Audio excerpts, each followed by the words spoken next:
Oi, oinalugu.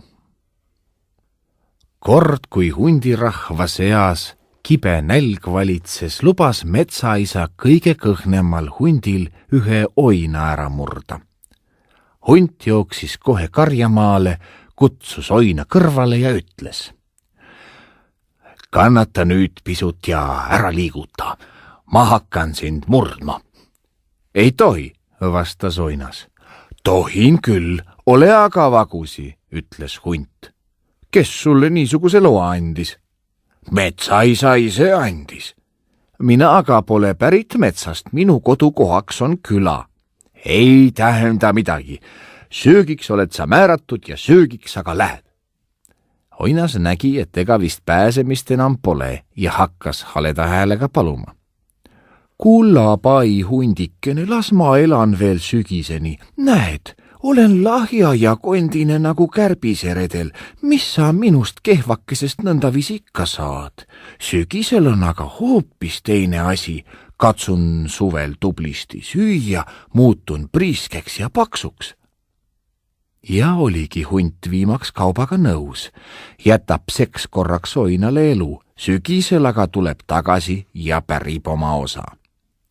Hunt läks jälle metsaisa juurde, kaebas kurval meelel. Kõht on tühi, süüa tahaks. Kas oinas juba otsas? Küsis metsaisa. Ei veel, oinas jäi kosuma ja suuremat rammu võtma, vastas hunt. Noh, mine siis söö üks siga ära, ütles metsaisa. Hunt jooksis kohe hea meele pärast kepsu lüües kesale, kutsus sea kõrvale, ütles. Kannata nüüd põssakene ja ära ennast liiguta, ma murran su ära. Ei tohi, hüüdis siga. Tohin küll, aga ole vennikene vagusi, kiitles hunt. Kas luba on? On. Kust sa selle loa said? Metsaisalt endalt sain. Metsaisa luba ei loe, mina pole pärit metsast, minu kodukohaks on küla.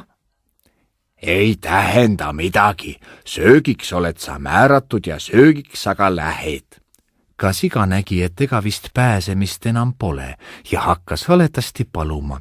Kulla, pai, hundikene, las ma veel elan sügiseni. Näed, olen lahja ja kondine nagu kärbiseredel. Mis sa minust kehvakesest nõndaviisi ikka saad? Sügisel on aga hoopis teine asi. Korjan peki korra külgedele. Toon sulle kaasa veel pesatäie pisikesi ümmargusi põrsaidki. Hunt mõtles ja jäigi viimaks kaubaga nõusse. Jätab seks korraks sealegi elu, vastu talve tuleb aga tagasi ja pärib oma osa. Nõnda läks hunt kolmandat korda metsaisa juurde, ohkas sügavasti, kaebas kurval meelel. Kõht on tühi, süüa tahaks. Kas siga juba otsas? Küsis metsaisa. Ei veel, siga jäi varatalveks pekki külgedele koguma, vastas hunt. Noh, mine siis ja söö üks hobune ära, ütles metsaisa. Hunt kihutas kohe ummisjalu koplisse, heitis silma kõige suuremale hobusele, kutsus selle kõrvale, ütles. Oota, ruunakene, pea ruunakene, ära ennast liiguta, ruunakene, ma murran su nüüd ära. Ei tohi, vastas hobune. Tohin küll, ole aga vennikene vagusi, kiitles hunt. Kes sulle lubas, et sa võid mu ära süüa, küsis hobune. Metsaisa lubas. See pole õige luba, minul on hoopis teine peremees. Ei, see ei tähenda midagi, söögiks oled sa määratud ja söögiks sa ka lähed. Nägi ka hobune, ega vist pääsemist enam pole, võttis kokku kõik oma kavaluse ja sõnas.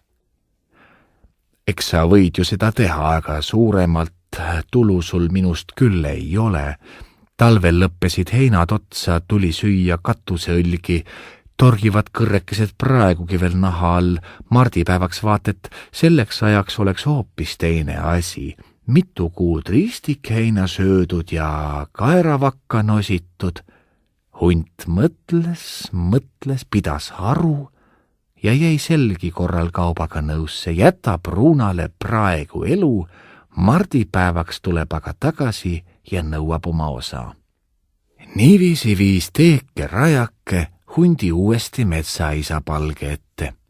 Ohkis vennikene tühja kõhu pärast ja puhkis ega julgenud mitte kuidagi peale hakata. Viimaks küsis taat hundilt. Noh, Laanekutsa, mis asi sinus jälle minu juurde tõi? Nälg on varaks, hädaldas hunt. Kas siis hobune juba otsas, päris metsaisa? Ei veel, hobune jäi mardipäevaks rammu võtma, vastas hunt. Nüüd aga sai metsaisa pahaseks. Tõmbas kulmu kortsu, näitas sõrmega ukse poole ja ütles. Ega siis muud midagi, kui mine söö nii kaua marju ja seeni, kuni su nuumloomad parajasti paksuks lähevad. Ei aidanud ei hundi nutt ega hundi ulgumine. Metsaisa jäi oma sõna juurde kindlaks. Tuligi minna ja marju ning seeni süüa. Kui sügis kätte jõudis, sörkis hunt kõigepealt sea juurde. Siga tuhnis parajasti kartulimaal, põrsapere kannul. Hunt kummardas viisakalt ja ütles. Tere terekest, näe, elatasin end suve otsa seentest ja marjadest. Tulin nüüd sulle järele, et jälle ivake liha hamba alla saada. Tubli, hüüdis siga rõõmsalt. Ootasingi sind juba päevast päeva. Ise suudan paksuse pärast vaevalt kõndida ja põssakesedki on ümmargused nagu näärivorstid. Kannata ainult kullakene, veel ivake aega. Mängin oma lastega maha veel viimase laululookese. Seda öeldes kutsus siga põrssad kokku. Kõik heitsid kõrvuti pikali ja hakkasid kõrge häälega kisendama. Külanaised kuulsid seda kisa, jooksid vaatama. Kes tõmbas hundile kaelkookudega, kes lõi teda tühja pangega, kes kõpsas talle vastu koote toobripuuga. Oi, hullu, kuidas heade sõprade omavaheline asi nurja aetakse, hüüdis hunt ja põgenes nii kiiresti, et tuul kõrvus aina tuhises. Järgmisel päeval läks hunt oinast otsima. Otsis, leidis otsitava viimaks mäekingult, viimast nädalat nosimas. Kummardas veelgi viisakamalt ja ütles. Tere terekeste, näe, elatasin end suve otsa seentest ja marjadest, läksin eile sea juurde ja et jälle ivake liha hamba alla saada. Inimesed Ihnus kaela taga andsid peksa nii mulle endale kui vaesele seakeselegi. Tulin nüüd sulle järele. Vaata kui kena, hüüdis oinas. Ootasingi sind juba päevast päeva, ei viitsi enam selle rammuga ringi liikuda. Et hakkame oma tööga peale, ütles hunt. Ega kedagi, hakkame peale jah. Sina, kallikene, mine sinna alla orgu ja aja suu hästi pärani. Mina siin üleval võtan seni hoogu ja jooksen sulle kohe kõhtu. Oleks vaeva vähem minul, oleks vaeva vähem sinul endalgi.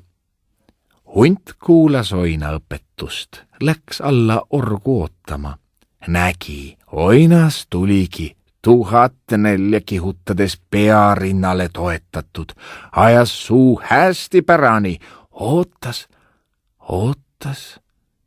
Siis sai nii vägeva müksu, et hing ähvardas kinni jääda ja läks longates koju, pahane, et teda oli petetud. 7 päeva arstis hunt oina poolt löödud muhku. Hakkas siis jälle koobama ja kõmpis nüüd külla hobusele. Leidis ruunakese õuest kaeru nosimast. Astus ohates lähemale, teretas väga alandlikult ja pajatas. Näe, vennas, elatasin end suve otsa.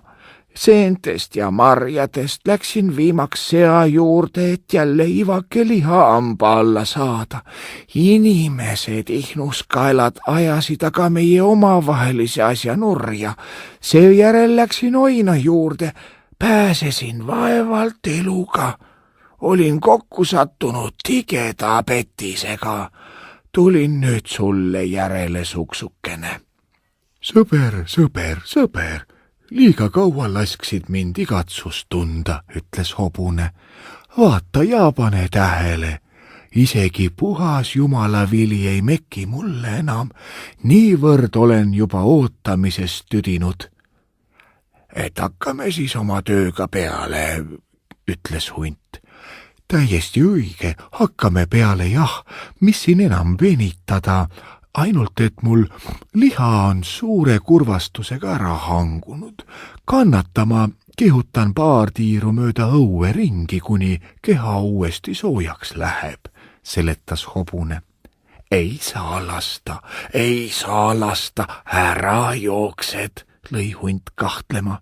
Ega mind tea jah, see tuju võib mul ju tõesti tulla, aga sina ära lase mind ära joosta, arvas hobune.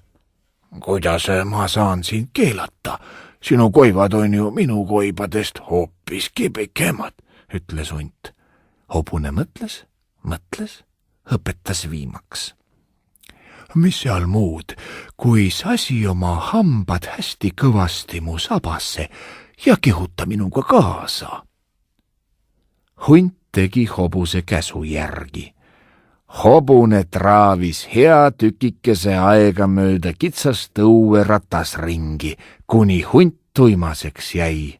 Võttis siis hoogu ja virutas tagumise jalaga hundile otse vastu lagi pead. Kohe laskis hunt hobuse saba lahti, kalpsas üle aia ja jooksis hädaldades metsa. Puges siis sügavale kuusikusse, istus maha, pani selja vastu puud ja hakkas kibedasti nutma.